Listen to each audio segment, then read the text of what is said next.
Que ma coupe déborde. Je peux vous dire qu'elle déborde. Hein? Et pourquoi je peux le dire? Parce que je sais ce que Dieu est en train de faire en ce moment. Amen. Soyez tous bénis. Bienvenue dans le ministère de la préparation de l'épouse. Le ministère, je le répète toujours, cette vidéo va aller un peu partout, hein, qui marche sur deux jambes, la repentance et la sanctification.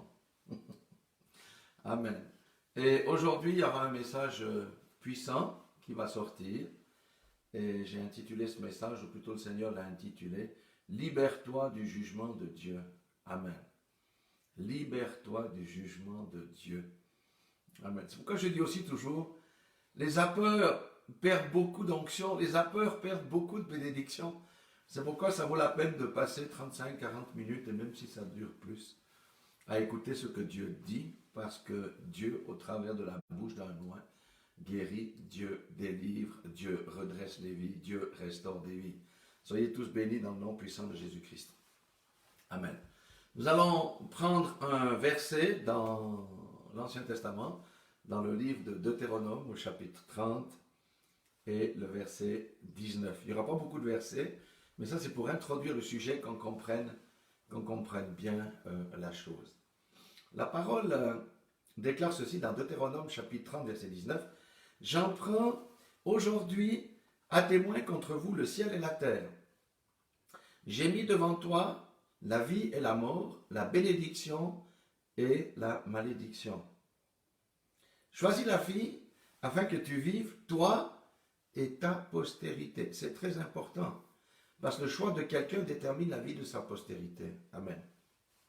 Pour aimer l'Éternel ton Dieu, pour obéir à sa voix, pour t'attacher à lui, car de cela dépendent ta vie et la prolongation de tes jours. Et c'est ainsi que tu pourras demeurer dans le pays que l'Éternel a juré de donner à tes pères, Abraham, Isaac et Jacob. Amen. Alléluia. Donc, la même parole a été donnée par Jérémie, par Josué, par les prophètes lorsqu'ils se trouvaient devant le peuple. En fait, Dieu nous confronte toujours à des choix. Ça veut dire que nous sommes toujours confrontés à des choix. Choisir la vie et la bénédiction ou choisir la mort et la malédiction. Amen. Et vous voyez qu'il y a des bénédictions ou des malédictions qui sont attachées en fonction des choix que nous prenons. Amen. Alléluia. Et ce message aujourd'hui, hein, c'est en priorité pour le corps de Christ. Amen. Pour tous ceux et celles qui se disent chrétiens, quel que soit leur titre, quelle que soit leur fonction. Amen. Nous sommes tous placés devant des choix. Je vais prendre une deuxième écriture qui est dans Proverbe, chapitre 8, verset 36, où il est déclaré ceci, « Mais celui qui pêche contre moi nuit à son âme. » Amen. Celui qui pêche contre moi nuit à son âme. Amen. Comment peut-on nuire à son âme? Ben oui, parce que celui qui pêche contre Dieu nuit à son âme. Ça veut dire qu'il y a le tourment, il y a le trouble, il peut y avoir la dépression, il peut y avoir toutes sortes de choses. Nuire à son âme.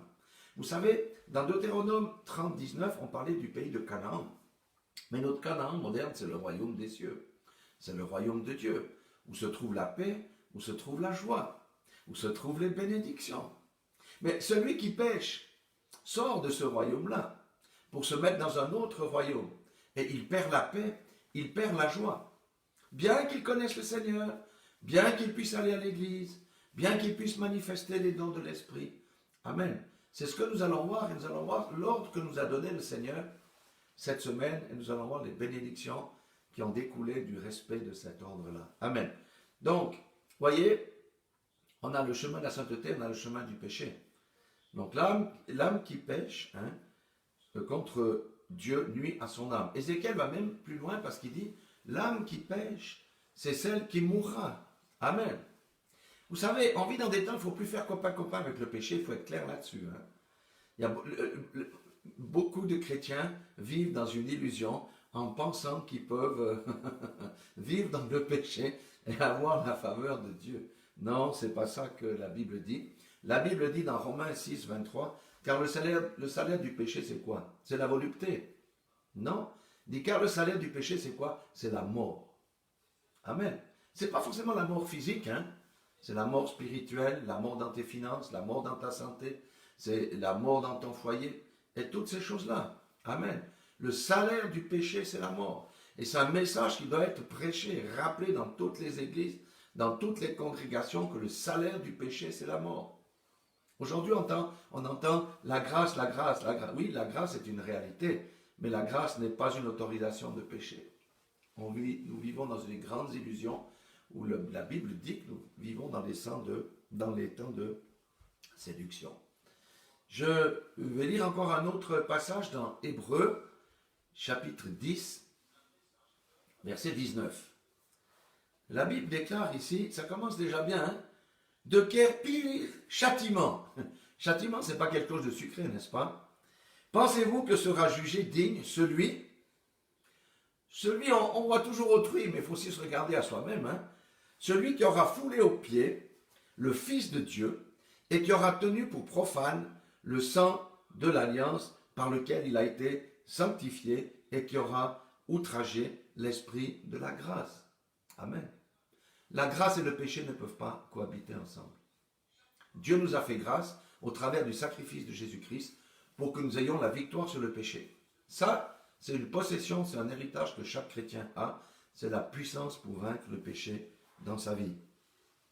Si je poursuis encore, il dit, car nous connaissons celui qui a dit, à moi la vengeance, à moi la rétribution, et encore le Seigneur jugera son peuple. Comment quelqu'un qui marche dans le péché peut-il échapper au jugement de Dieu? Non. Non, non, non, non, non, non. Il n'échappera pas au jugement de Dieu, parce que c'est la parole qui le déclare. Amen. Mais le Seigneur est bon, et il nous avertit, afin que nous ne soyons pas jugés par lui et que nous ne soyons pas sous son jugement. Le jugement n'est pas toujours la punition, le jugement, c'est aussi un moyen que Dieu utilise lorsqu'il juge, il entre en jugement avec une personne. C'est un moyen pour l'épurer. Amen. Donc, vous voyez ici, nous comprenons que le Seigneur Jésus n'est pas mort en vain à la croix de Golgotha pour que nous puissions continuer à porter de mauvaises œuvres, à vivre dans les ténèbres et à vivre sous un joug étranger. Non. Il est mort pour nous, il a versé son sang pour que nous puissions être libérés. Et vous savez, il y a une parole peut-être qu'on n'aime pas trop entendre, c'est dans 1 Pierre 4, 17, puis après on emmènera l'essentiel du message. 1 Pierre 4, 17, où Pierre dit, car c'est le moment où le jugement va commencer par la maison de Dieu. Amen. Ah, ça c'est pas très sympathique, hein? Car c'est le moment où le jugement va commencer par la maison de Dieu. Et du reste, nous pouvons le voir de nos propres yeux, si ça a déjà commencé. Vous savez que nous avons eu la pluie de la première saison. C'était la première maison. Mais nous devons encore recevoir la pluie de l'arrière-saison. C'est la pluie de l'onction qui va tomber sur les vases que Dieu a préparés. Amen. Et il y aura une grande différence qui sera faite entre celui qui sert Dieu et celui qui ne le sert pas. Parce que la Bible dit que la gloire de la deuxième maison sera plus grande que celle de la première. Donc, qu'est-ce que va faire Dieu? Dieu va déjà juger sa maison en premier. Amen. C'est une réalité. Parce que si Dieu ne juge pas sa maison, il ne peut pas faire descendre son onction sur des gens qui ont le cœur partagé. Ce n'est pas possible. Mais nous allons voir comment nous pouvons éviter le jugement de Dieu. J'aimerais aller maintenant voir une histoire absolument incroyable. Et vous allez comprendre pourquoi à la fin, pourquoi je dis que c'est incroyable cette histoire et elle est très actuelle. C'est dans 2 Rois, au chapitre 24. 2 Rois, chapitre 24, à partir du verset 8. Donc, 2 Rois, chapitre 24, verset 8, c'est le roi Joachim. Amen. Qu'est-il dit ici? Il dit, Joachim avait 18 ans lorsqu'il devint roi. Il régna 3 mois à Jérusalem. Sa mère s'appelait, Nehushta, c'est toujours compliqué un peu les noms en hébreu, fille d'Elnathan de Jérusalem. Amen. Verset 9. Il fit ce qui est mal aux yeux de l'Éternel, entièrement comme avait fait son père. Si vous regardez la Bible, son père est mort vraiment de façon la plus impie. On a jeté son cadavre dans la décharge de Jérusalem semblable à un âne mort. Pourtant, c'était un roi. Verset 10. En ce temps-là, les serviteurs de Nebuchadnezzar, roi de Babylone, montèrent contre Jérusalem et la ville fut assiégée. Nebuchadnezzar, roi de Babylone, arriva devant la ville pendant que ses serviteurs l'assiégeaient. Alors Joachim, roi de Juda, se rendit auprès du roi, bon, il s'est rendu, avec sa mère, ses serviteurs, ses chefs et ses eunuques, et le roi de Babylone le fit prisonnier. La 8e année de son règne, donc c'était du roi de Babylone, il tira de là tous les trésors de la maison de l'Éternel et les trésors de la maison du roi. Il brisa tous les ustensiles d'or que Salomon, roi d'Israël, avait fait dans le temple de l'Éternel, comme l'Éternel l'avait prononcé. Il amena en captivité tout Jérusalem, tous les chefs et tous les hommes vaillants au nombre de 10 000 exilés, avec tous les charpentiers et les serruriers. Il ne resta que le peuple pauvre du pays. Amen. Alléluia. Alléluia. Il y a un jugement qui est venu sur ce roi. Il y a un jugement qui est venu sur le roi Joachim. Et quel jugement! Il a été emmené captif avec toute la ville de Jérusalem, avec sa femme, avec ses enfants, avec les grands, avec les serruriers, avec tout ça. Amen. Il a été emmené captif. Vous savez que le roi occupe la plus haute position. Il possède les richesses, bien entendu, mais vous savez que le bonheur ou le malheur d'un peuple dépend de son roi. Amen. S'il fait le mal, la sanction tombe. Ça a toujours été comme ça avec le Seigneur. La sanction est tombée, on l'a dépouillé de ses biens, de son titre, de sa royauté, et on a été le mettre dans une prison avec toute sa famille et tout ça. Donc, voyez que le péché a des conséquences. Le péché a des conséquences. On peut dire ce qu'on veut, on peut entendre tout ce qu'on veut. Le péché a des conséquences. Amen. Il a été déchu de sa position, sa famille a souffert, sa femme a souffert, ses enfants ont souffert, les grands du royaume ont souffert. Il y a 10 000 personnes qui ont souffert à cause de ce roi-là, parce qu'il a fait le mal aux yeux de l'Éternel. Amen. Vous savez, quand on est très haut, une position, la chute, on entraîne tout le monde avec. Amen. Alléluia. Donc, vous voyez, quand on regarde l'histoire de ce roi, on se dit, waouh! Mais il n'avait qu'à faire le bien. Mais ce roi représente qui aujourd'hui? Il représente le chrétien, les chefs de famille. Amen. Vous savez, le chrétien a la plus haute position dans ce monde aujourd'hui. Celui qui a reçu Christ a la plus haute position dans ce monde. Il est en dessus des gouverneurs, des présidents. Pourquoi? Parce qu'on est en dessus de Satan, puisque nous sommes spirituellement assis dans les lieux célestes en Jésus-Christ. Donc, nous avons une position. Nous avons un héritage. Nous avons des ustensiles. Nous avons de grands biens en or. Qu'est-ce que sont ces choses-là? Amen. C'est la paix. C'est la joie. C'est la connaissance de Dieu. Alléluia. Ce sont toutes les choses que les autres n'ont pas. Amen. Alléluia. Nous avons la guérison. Nous avons la consolation. Nous avons toutes ces choses parce que nous avons une position élevée. Maintenant, le Seigneur nous pose la question aujourd'hui, il dit, mais chacun qui est dans cette position élevée, s'il commence à vivre dans le péché, que se passe-t-il? Eh bien, il perd son statut. Il perd sa position. Il perd toutes ses possessions. Il perd la joie. Il perd la paix. Il perd la consolation.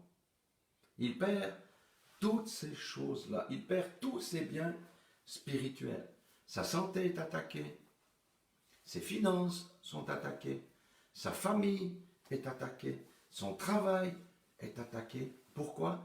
Parce qu'il s'est déchu lui-même de sa propre position en pratiquant le péché. Je ne dis pas que nous ne sommes parfaits et que nous ne péchons pas. Mais si nous péchons, nous demandons pardon, le Seigneur nous lève. Je parle du chrétien qui pratique le péché, qui vit dans le péché. Parce que les gens savent très bien quand ils vivent dans le péché. On peut faire illusion devant les autres en chantant Alléluia, en venant à l'église, mais quand quelqu'un a une vie cachée, quand quelqu'un vit dans le péché, sa conscience l'accuse. Sa conscience l'accuse. Et vous voyez, le roi Joachim a été mis dans une prison. Eh bien, sachez que le chrétien qui vit dans le péché se met lui-même dans une prison. On doit comprendre ces choses-là. Il y a des prisons. Et on va voir que les conséquences n'est pas uniquement pour la personne. Je vais prendre le cas d'un homme, je vais prendre le cas d'une femme, vous allez voir que ça a des conséquences. Donc, le chrétien qui est déchu de son statut perd la protection divine et il se met lui-même dans une prison spirituelle avec sa famille. Et sa famille est dans la souffrance. Amen. Il y a un principe biblique qu'on n'aime pas entendre tellement Dieu est bon. Dieu est bon, c'est vrai. Mais voyez, on prêche qu'un côté de la croix. La croix a deux côtés. On doit aussi dire que Dieu est sévère. Amen. Dieu est un Dieu de grâce. Dieu est aussi un Dieu de jugement. Amen. Dans Matthieu 18, 25, vous savez, c'est l'histoire d'un homme qui n'avait pas de quoi payer la dette. Et je lis, comme il n'avait pas de quoi payer, son maître ordonna qu'il fût vendu, lui, sa femme et ses enfants, et tout ce qu'il avait, afin que la dette soit acquittée. Amen. Lui, il a triché, il n'a pas remboursé. Qu'est-ce que sa femme avait à voir avec ça? Qu'est-ce que ses enfants avaient à voir avec ça? Toute la famille a souffert à cause de cet homme. On va dire oui, mais non, là c'est quand même un peu extrême. Regardez 2 Rois 4, 1. C'est le cas d'un serviteur de Dieu, qui est un bon serviteur de Dieu, mais il n'a pas su gérer ses finances. Et quand il est mort, il a laissé des dettes. C'est marqué, une femme d'entre les femmes des fils des prophètes cria à Élisée en disant, ton serviteur, mon mari, est mort, et tu sais que ton serviteur craignait l'Éternel. Or, le créancier est venu pour prendre mes enfants et en faire des esclaves. Amen. Nous devons faire attention. Nous devons faire attention. Je dis qu'un chrétien qui a goûté aux choses célestes, qui a reçu les dons de l'Esprit et qui commence à vivre dans le péché, quels que soient les motifs, il est déchu de sa nationalité, il perd tout et il expose sa femme, il expose ses enfants. Regardez dans la vie de tous les jours, vous prenez un mari volage. Est-ce que le bonheur va régner dans sa maison? Est-ce que sa femme va être la plus heureuse des femmes? Est-ce que les enfants vont être le plus heureux des enfants? Non, ce n'est pas possible. Souffrance. Amen. Alléluia.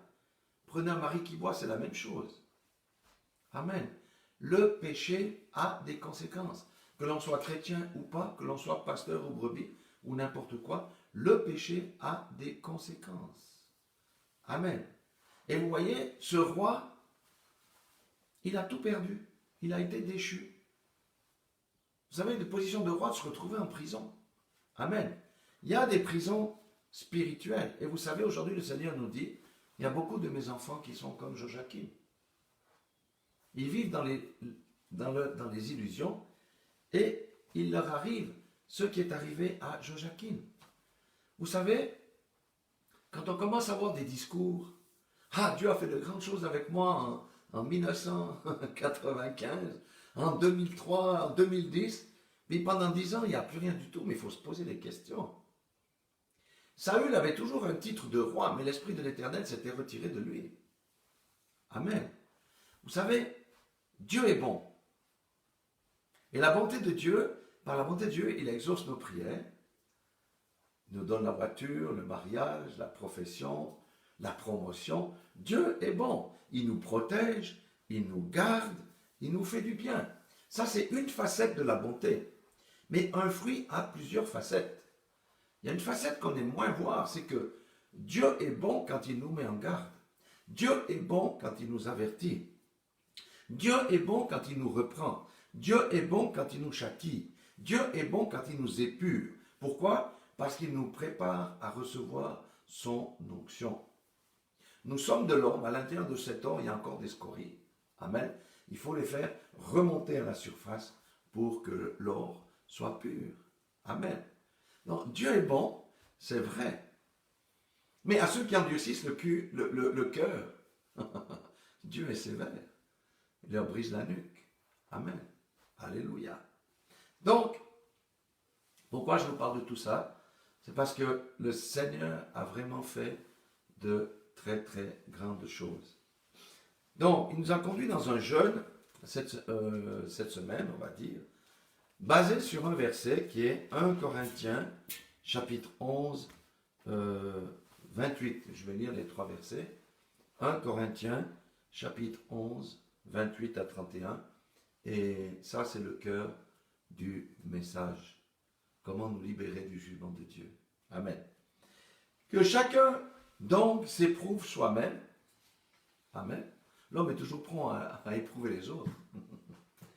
Et qu'ainsi il mange du pain et boive de la coupe. Donc, c'est très sérieux de s'éprouver soi-même avant de partager le repas du Seigneur. Car celui qui mange et boit sans discerner le corps du Seigneur, mange et boit un jugement contre lui-même. Amen. Il faut être sérieux avec la communion. On ne blague pas avec ces choses. Le péché a des conséquences, on l'a vu tout à l'heure. Et parce qu'il dit quoi au verset 30 ? C'est pour cela qu'il y a parmi vous beaucoup d'infirmes de malades et qu'un grand nombre sont morts. Waouh! Peut-être qu'il y a des gens qui ne veulent plus prendre la communion parce qu'ils savent que c'est dangereux. Amen. Et au verset 31, il dit, si nous nous jugions nous-mêmes, nous ne serions pas jugés. Alors, je préfère la traduction de PVV, je crois que c'est Parole de vie, qui dit, sur le verset 31, si nous faisions cet examen personnel et que nous nous jugions nous-mêmes, nous ne tomberions pas sous le jugement du Seigneur et nous éviterions sa sentence. Amen. Vous voyez qu'on comprenne bien la chose. Donc, qu'est-ce qu'il a fait le Seigneur? Il nous a ordonné, effectivement, de ce jeûne là-dessus, afin que nous puissions nous examiner. Ça, je le dis, c'est la bonté de Dieu. Parce que Dieu nous prépare à recevoir son onction. Et ce qu'il nous a demandé, en fait, il faut le partager. Pourquoi? Parce que nous sommes dans les temps où nous devons nous examiner nous-mêmes. Chacun d'entre nous doit examiner sa vie. Amen. Et le Seigneur est bon, parce que quand on se juge soi-même, amen, on le fait dans le lieu secret avec lui, et nos péchés ne sont pas exposés au grand jour. Parce que le Seigneur va amener à la lumière tout ce qui est caché. Les doubles vies, les triples vies, tout va être mis à la lumière. Donc le Seigneur nous donne ici une occasion unique, je dis bien unique, de nous mettre en ordre avec lui. Amen. Alléluia. C'est vraiment quelque chose de très bon que le Seigneur nous donne. Vous voyez, nous on se répond à aller faire le Congossa, aller vite raconter les péchés aux autres. Le Seigneur dit, mais si tu viens juste à moi, tes péchés, je ne vais pas les exposer. Amen. C'est entre toi et moi. Vide complètement ton cœur, je le nettoie, je le purifie, et tu es en ordre avec moi. Amen. Parce que la Bible dit que Dieu jette les péchés dans la mer de l'oubli. Amen. Alléluia. Vous voyez comment Dieu est bon. Donc Dieu nous a ordonné de faire ce jeûne basé sur ce verset ici. Amen. Parce qu'il y a un jugement qui vient en commençant par la maison de Dieu, et nous sommes la maison de Dieu. Ce n'est pas le bâtiment, puisque nous sommes les pierres spirituelles, l'édifice vivant. Il y a un jugement qui vient sur la maison de Dieu. Vous savez, on dit souvent que Dieu est tellement bon qu'il ne peut pas faire du mal à ses enfants. Ok? C'est pas ce que la parole de Dieu dit, ça c'est la théorie des hommes. Et si je dis que Dieu est celui qui fait vivre et qui mourit, qui blesse et guérit, on va dire non, c'est pas possible. Pourtant, c'est ce que Dieu dit dans plusieurs passages bibliques, notamment dans Deutéronome 32-39, où il dit sachez que c'est moi qui suis Dieu, et qu'il n'y a point de Dieu près de moi. Je fais vivre et je fais mourir, je blesse et je guéris. Et personne ne délivre de ma main. 1 Samuel 2,6 dit exactement la même chose. Et vous voyez le jugement de Dieu, c'est pour ça qu'il faut éviter le jugement de Dieu. David a été sous le jugement de Dieu. Quand il a commis l'adultère avec Bathsheba et qu'il a eu un fils adultérin, il dit qu'est-ce qu'il a fait Dieu? L'enfant est mort, Dieu a tué l'enfant. On va dire oui, mais ça c'est l'Ancien Testament. Nouveau Testament, et nous allons dans les temps comme ça, il faut bien écouter. Ananias et Saphira étaient nés de nouveau, ils avaient les dons de l'esprit, ils avaient tout ça. Qu'est-ce qui s'est passé? lorsqu'ils ont menti au Saint-Esprit, bam! Le jugement est tombé, ils sont morts les deux. On les a enterrés à quelques heures d'intervalle. Le péché a des conséquences. Le péché a des conséquences. Amen. Maintenant, pour poursuivre ça, donc le Seigneur nous a ordonné de faire ce jeûne, de nous juger nous-mêmes, en quelque part. Voilà, c'est la servante de Dieu a reçu ça, donc nous l'avons tous fait. Hein. Donc tout le monde s'est jugé, ceux qui ont participé à ce jeûne, nous sommes jugés. Mais vous savez, des fois on se dit, bon, est-ce que ça vient de la chair? Est-ce que ça vient de Dieu? Alors, je vais vous montrer comment cette parole vient de Dieu, parce que la veille de la clôture, bon, j'étais fatigué, et sur ma couche, je disais au Seigneur, ah, je suis fatigué, mais c'est quoi le message pour aujourd'hui? Et le Seigneur m'a répondu, il m'a donné un nom, et ce nom s'appelle Évil Mérodac. Bon, Évil Mérodac. Ce nom-là n'est cité que 2 fois dans la Bible. Ça veut dire que c'est comme si on te dit, va chercher une aiguille dans une boîte de foin. Vous voyez? Il n'est cité que 2 fois. Qui connaît Évil Mérodac? Oui, on peut parler de David, de Salomon, de Bathsheba, de Josaphat, tout ça. Mais Évil Mérodac, il n'est cité que 2 fois dans la Bible. Donc, quand je me suis levé, j'ai marché jusqu'à mon lieu et je disais Évil Mérodac, Évil Mérodac. Et j'ai pris ma concordance pour trouver Évil Mérodac. Et effectivement, il est dans 2 Rois. Et on va retourner dans 2 Rois, chapitre 25, verset 27. Alors, 2 Rois, c'est le dernier chapitre des Rois. Hein. Après, il y a Chronique. Alors, 2 Rois, chapitre 25, verset 27. Amen. Alléluia. Il est dit ceci. La 37e année de la captivité de Joachim, roi de Juda, le 27e jour du 12e mois, Évil Mérodac, roi de Babylone, dans la première année de son règne, releva la tête de Joachim, roi de Juda, et le tira de prison. Il lui parla avec bonté, il mit son trône au-dessus du trône des rois qui étaient avec lui à Babylone. Il lui fit changer de vêtements de prison, et Joachim mangea toujours à sa table tout le temps de sa vie, et le roi pourvut constamment en son entretien journalier le temps de sa vie. Amen. C'est vraiment fantastique. Vous vous rendez compte si nous regardons ce texte? 37 ans de prison. C'est pas 3 mois. 37 ans de prison. Juste une année de moins du paralytique qui était sur le lit au bord de la piscine, qui lui a fait 38 ans. 37 ans de prison. Pourquoi? Parce qu'il avait fait le mal aux yeux de l'Éternel. Amen. Alléluia. C'est pourquoi je dis à quelqu'un, il y a des gens qui sont dans des prisons spirituelles aujourd'hui. Quelqu'un a besoin d'entendre qu'il est dans une prison spirituelle aujourd'hui, mais qu'il peut en sortir. Pourquoi? Parce que la vie dans le péché met quelqu'un en prison. C'est un principe spirituel. Et je me suis dit, mais comment se fait-il que ce roi-là, Évil Mérodac, l'a placé au-dessus de tous les autres rois qui sont à Babylone et l'a fait remonter à sa table? Vous savez, en 37 ans, on a le temps de réfléchir.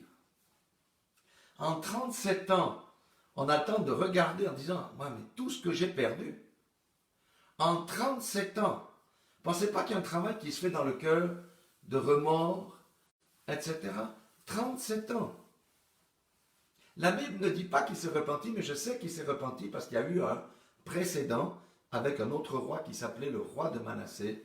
Le roi Manassé. Le roi Manassé avait été mis dans les chaînes à Babylone parce que le roi Manassé était le roi qui a fait le plus de choses graves aux yeux de l'Éternel parce que il a, comment on dit ça, enfreint toutes les lois de l'Ancien Testament. Il a tué son fils, il a tué ses fils, il a été voir les devins, il a fait tout ça. Mais quand il a été enchaîné, il a été amené à Babylone, hein, et quand il était dans son cachot, La Bible dit qu'il s'est humilié profondément, Dieu se laissa fléchir et l'a remis roi en Israël. Et à ce moment-là, il a cassé toutes les idoles, tous les temples qu'il avait montés pour les faux dieux, etc. Et je crois que, vous voyez, cet homme-là, ce roi Joachim, il s'est repenti. Le Seigneur a dit, bon, ok, je te remets là. Ça veut dire que c'est une bonne nouvelle pour nous. Quand nous avons reçu ça, j'ai partagé ça avec ma femme. J'ai dit, tu vois, la clôture du jeûne, c'est incroyable. Dieu nous a délivrés de nos prisons. Pourquoi? Parce que nous avons vidé notre cœur. Amen. Nous avons ôté les choses qui nous gardaient dans des prisons. Amen. Le Seigneur nous a délivrés. Et je dis à quelqu'un qui est dans une prison spirituelle, tu peux sortir de ta prison. Dieu n'attend qu'une chose, c'est que tu vides ton cœur. Amen. Que tu ne lui caches rien. Va dans le secret avec lui comme nous avons fait. Vide ton cœur. Amen. Vide ton cœur. Et je dis à quelqu'un, vous savez, on ne passe pas d'une position de fils de Dieu, de fille de Dieu, en un jour on va tomber. Non, non, non, non, non. Le péché s'installe progressivement. On se refroidit progressivement. Regardez l'eau, lorsque vous voulez faire cuire de l'eau, l'eau elle est bouillante, mais si vous arrêtez le feu dessous, qu'est-ce qui se passe? Elle se refroidit progressivement. Amen. Et je dis à quelqu'un, c'est à quelqu'un qui vit dans le péché, hein, pas la chute occasionnelle, ça on sait comment on fait, mais on vit dans le péché, on vit dans les péchés cachés, eh bien, sache que tu es dans une prison spirituelle. Quand bien même tu manifestes encore les dons.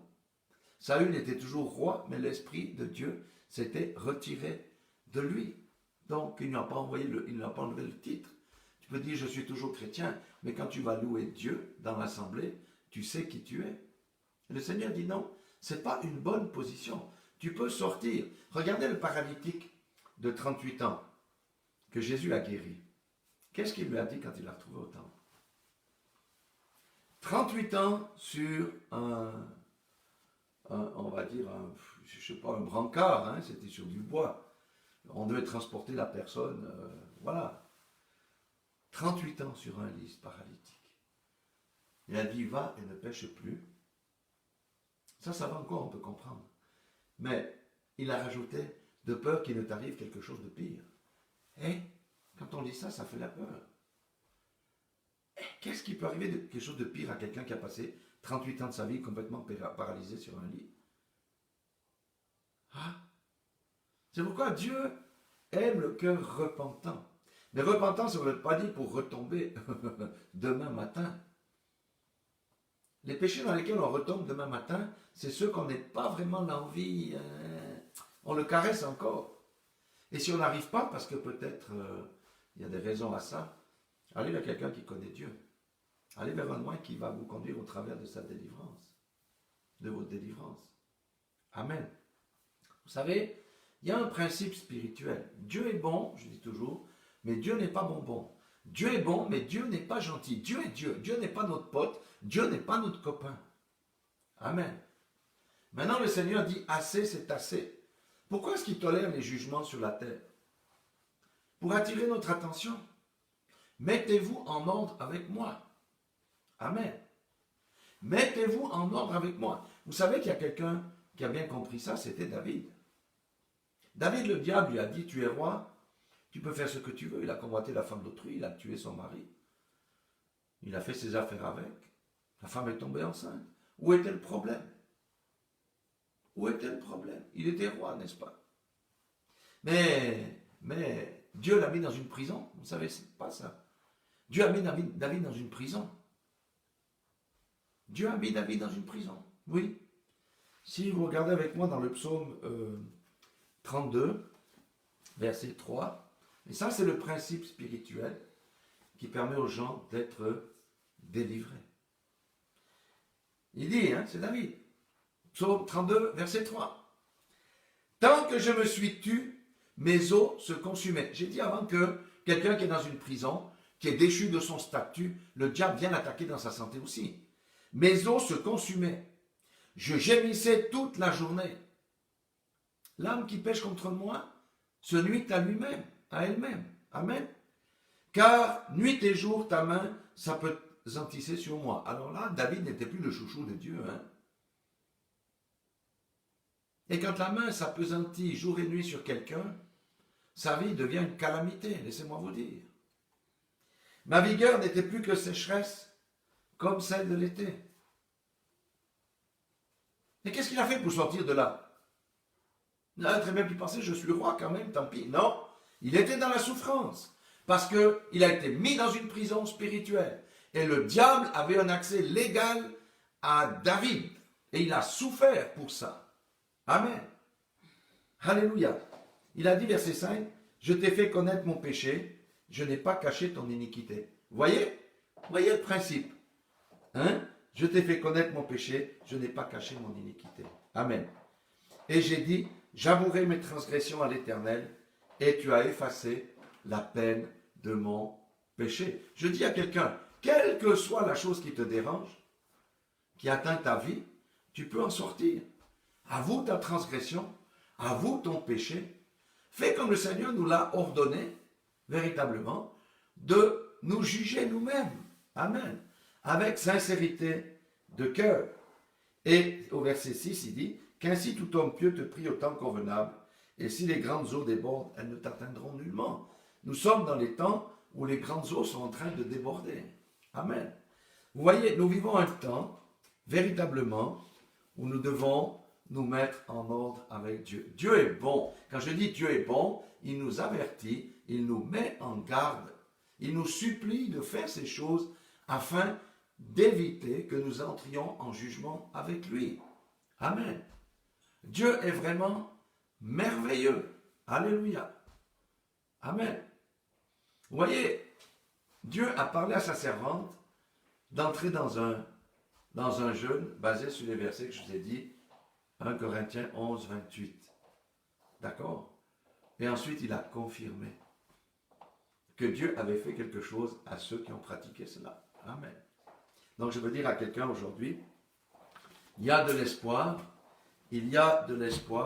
véritablement il y a de l'espoir pour quiconque revient aux pieds du Seigneur. Quel que soit le péché caché, fais comme David. Amen. Autrement, le diable détruit. Le diable détruit. Il ôte la paix, il ôte la joie, il attaque la santé, il attaque les finances, il attaque un certain nombre de choses. C'est pourquoi faisons notre examen personnel et que nous nous jugions nous-mêmes, et nous ne tomberons pas sous le jugement du Seigneur et nous éviterons la sentence. Et ça, il faut le faire de manière régulière. Soit en pratiquant la Sainte Seine avec nos frères, avec nos sœurs, avec les bien-aimés, mais aussi à titre personnel, parce que nous vivons dans les temps où nous devons rester sur la voie droite. Amen. Nous devons rester sur la voie droite. Amen. Le Seigneur revient bientôt. Dans ce ministère, c'est la préparation de l'épouse de Jésus-Christ. Amen. Il va montrer ces choses. Dieu ne condamne pas. Il nous exhorte à changer. C'est tout. Le sang de Jésus est disponible pour nous laver. Comme au premier jour. Amen. Alléluia. Remettons les pendules à l'heure. Remettons-nous dans la bonne direction. Et le Seigneur n'attend que ça. Mais pour ceux qui endurcissent le cou, ou qui raidissent leur cou, qui endurcissent leur cœur, eh bien, les jugements ne sont pas loin. Amen. Voilà ce que je voulais partager aujourd'hui avec vous. Comment éviter les jugements de Dieu. Comment se libérer du jugement de Dieu. Mais c'est en se jugeant soi-même devant lui, dans le lieu secret. Et bien entendu, de ne plus pécher, de ne plus retourner dans les péchés que nous avons confessés. Parce que nous avons besoin d'être libérés. Mais sachez une chose que Dieu libère toujours le cœur sincère. Amen. C'est pourquoi nous ne devons rien garder dans le cœur. Parce que la Bible dit que nous sommes la lumière du monde. Et la lumière chasse les ténèbres. Mais si les ténèbres sont à l'intérieur, alors la Bible dit combien grandes sont les ténèbres. Amen. Et la Bible dit aussi des choses intéressantes. Il dit, si ton œil est pour toi une occasion de chute, arrache-le. Si ta langue est une occasion de chute, coupe-la. Si ta main est une occasion de chute, coupe-la. Amen. Alléluia. Nous sommes dans les temps où nous devons couper tout ce qui fait un barrage entre Dieu et nous. Mais Dieu a toujours une solution parce qu'il veut que son peuple soit heureux. Il veut que nous couvrir de bénédictions. Nous avons accès à toutes les bénédictions spirituelles dans les lieux célestes en Christ. Pourquoi nous en priverions-nous? Ce n'est pas nécessaire. Nous pouvons avoir accès, mais vivons dans la lumière comme lui-même est lumière. Demeurons en Christ et lui demeurera en nous et tout ira bien. Voilà, soyez tous bénis dans le nom puissant de Jésus-Christ. Sachez que oui, Jésus t'aime. Là, je le dis avec joie, Jésus t'aime. Ne refuse pas son amour. Jésus est un agneau. Mais viendra le temps où ce n'est pas l'agneau qui va parler, c'est le lion. Jésus t'aime. Il te tend la main. Prends sa main. Entre dans son amour, entre dans la paix, entre dans la joie. Soyez bénis au nom de Jésus-Christ. Ne quittez pas. La servante de Dieu va venir pour clôturer avec la prière. Amen. Je vous salue. Je vous souhaite un bon dimanche. Amen.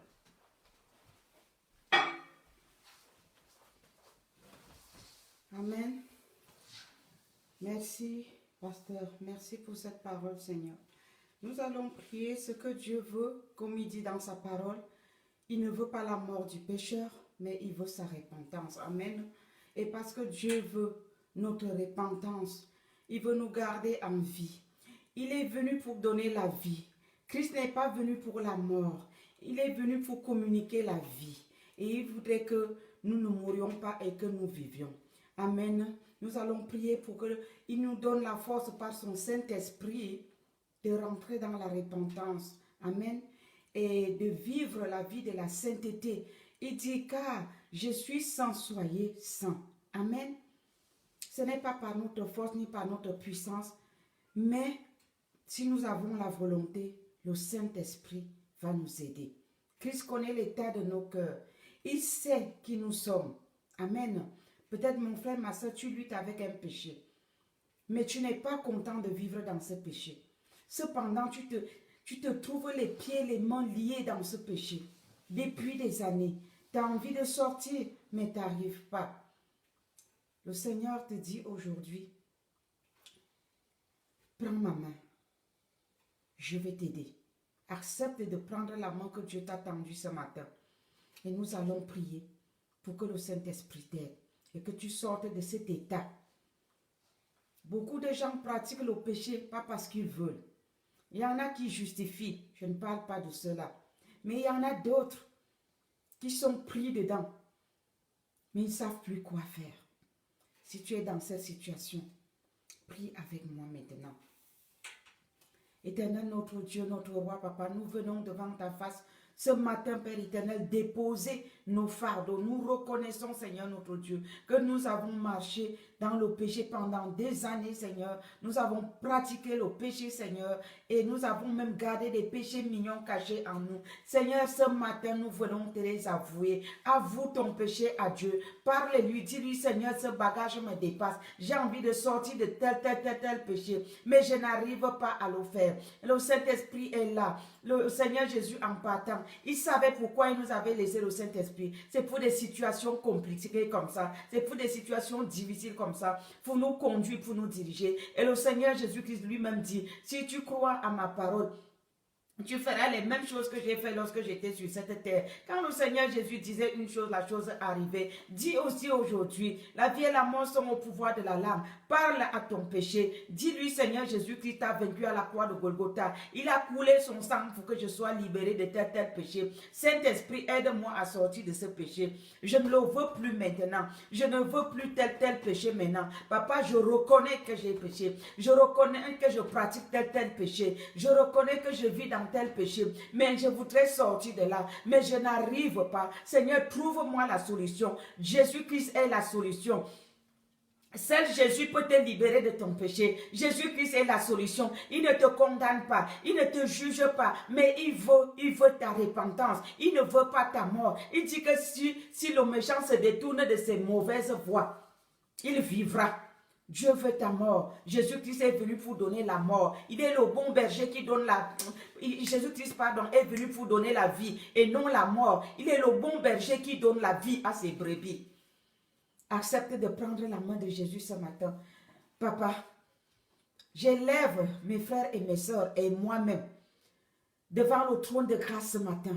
Quels que soient les péchés qui nous retiennent, Père éternel, dans la captivité depuis des années, ce matin, nous renonçons à ces péchés-là. Nous te les déposons au pied de la croix. Père éternel, notre Dieu, nous renonçons à la médisance. Nous renonçons, Père éternel, à l'idolâtrie, nous renonçons aux mensonges, nous renonçons aux jalousies, aux compétitions, nous renonçons aux murmures, nous renonçons à la fatigue, nous renonçons à la faiblesse, nous renonçons à la paresse, nous renonçons à la fornication, nous renonçons aux adultères spirituels et même physiques, nous renonçons aux impuretés, au nom puissant de Jésus-Christ de Nazareth. Nous renonçons aux fruits, aux œuvres de la chair, au nom puissant de Jésus-Christ de Nazareth. Père, reviens-nous de toi. Reviens-nous de ta force. Saint-Esprit, viens nous aider à sortir de nos péchés. Aide-nous à sortir de nos péchés. Aide-nous à nous libérer de nos péchés. Libère, détache-nous des chaînes qui nous retiennent captifs dans le péché. Au nom de Jésus-Christ de Nazareth, Saint-Esprit, nous avons besoin de toi. Esprit Saint de Dieu, nous avons besoin de toi. Saint-Esprit de Dieu, nous avons besoin de toi. Saint-Esprit de Dieu, nous avons besoin de toi. Saint-Esprit de Dieu, nous avons besoin de toi. Que le sang de Jésus parle en notre faveur. Parce que nous avons confessé nos péchés à Dieu. Nous les avons reconnus. Nous les avons reconnus. La Bible dit si mon peuple, celui qui est invoqué mon nom, s'humilie, prie et recherche ma face, je l'exaucerai. Seigneur, exauce-nous. Que le Saint-Esprit nous rende capables de marcher dans la sainteté, de marcher dans la sanctification, au nom puissant de Jésus, de marcher dans ta volonté, de t'obéir et de nous soumettre à toi, au nom puissant de Jésus, car la vie de la sainteté est une garantie contre les fléaux de ce monde. C'est le seul chemin pour pouvoir échapper à tout ce qui est en train d'arriver. Merci Père. Nous te donnons gloire, Papa. Honneur et louange à toi, pour toujours et à jamais. Au nom puissant de Jésus-Christ de Nazareth. Merci Père. Au nom de Jésus. Amen. Amen. Alors, nous allons arrêter, mais ne partez pas. Je vais remettre un autre message que le Seigneur m'a donné de la nuit, hier soir, hier nuit. Hein? Je vais vous le partager. Ne partez pas. Nous allons arrêter pour ne pas faire trop long. Mais je relance encore un autre direct tout de suite. Que le Seigneur vous bénisse. Qu'il vous fasse du bien. Soyez bénis.